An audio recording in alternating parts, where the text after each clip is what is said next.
Hello, welcome to assignment 3 of HRM 560, Carter's Change Management Model as it relates to Google's performance review.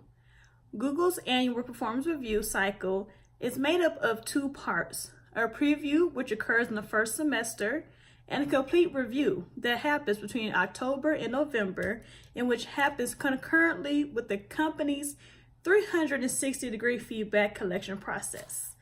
Managers take two main things into account when attributing their employees' performance ratings: results attained, or what the employees accomplished, and behaviors, or how the employee attained these results.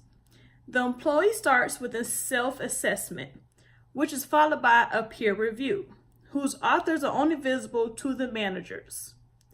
On the review side, Google employees are asked to review each other according to the following criteria: Googleness, how the employee adheres to Google's value; problem solving, analytical skills applied to work situations; execution, delivering great work without a lot of hand-holding from the managers and peers; thought leadership, how much an employee is seen as a reference for the given niche of expertise; leadership, Googlers have little or no exposure to managing complex teams.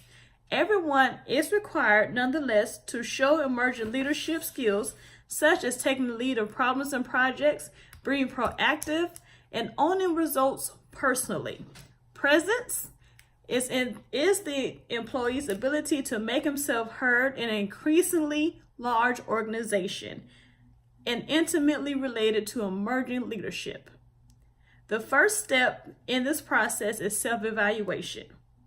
And this is where an employee evaluates himself in the 5 criteria and rates and gives themselves a grade from never demonstrates all the way to always demonstrates. And he's also able to highlight his main accomplishment for those.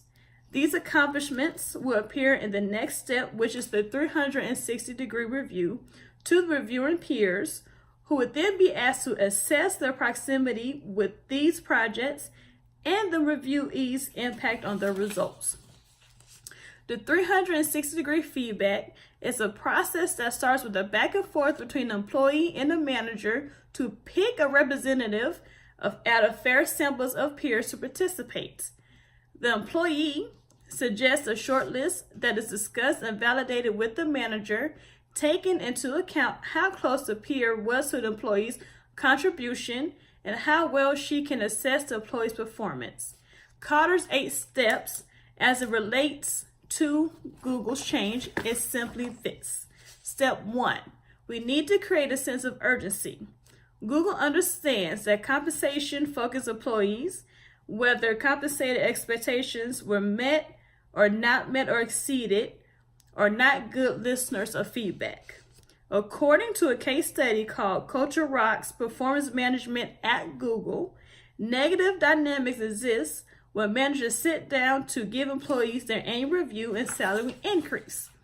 The employees focus on the extrinsic reward, a raise, higher rating, and then learning shuts down. Google's response is to wait a month between an employee's performance review and completion of promotions and a performance review and promotions and salary meeting to ensure quality.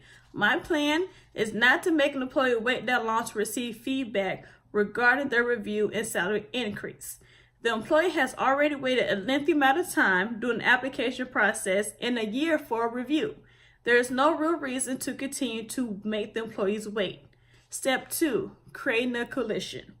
I will have the HR manager, department directors, and supervisors a part of the coalition team.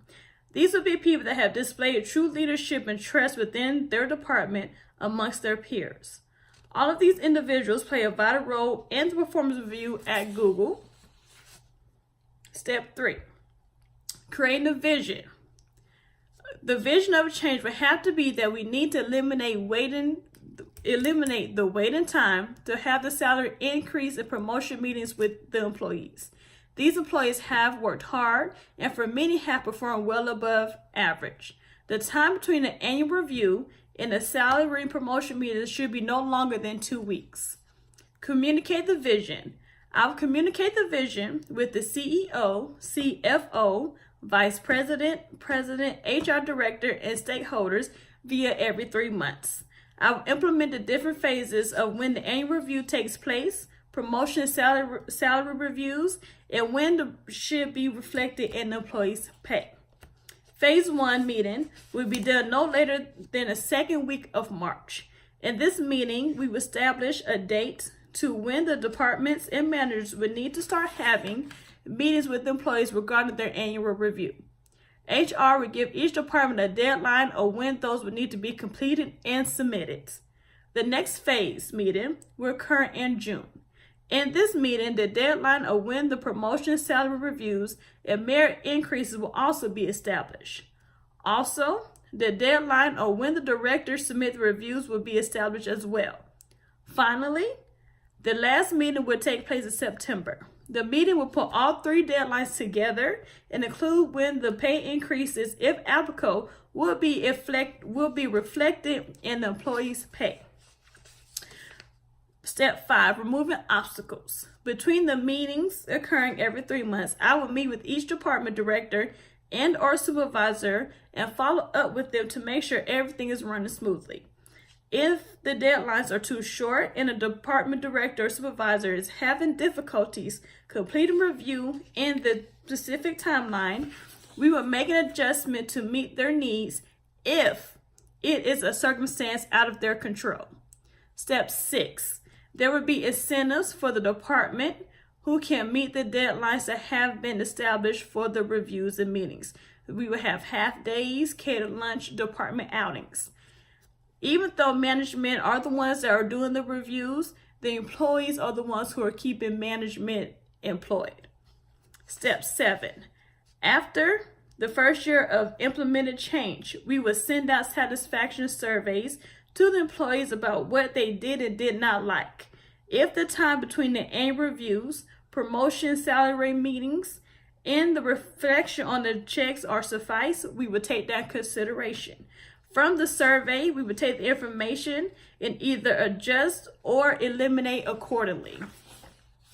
Lastly, once it has been shown that the change has been successful, I will have meetings with the department directors, HR, supervisors to see if there's have been any positive changes in morale, productivity, if there has been an issue in retention. After that, I will have a follow-up meeting with the coalition that was established in step 2 to go over those findings.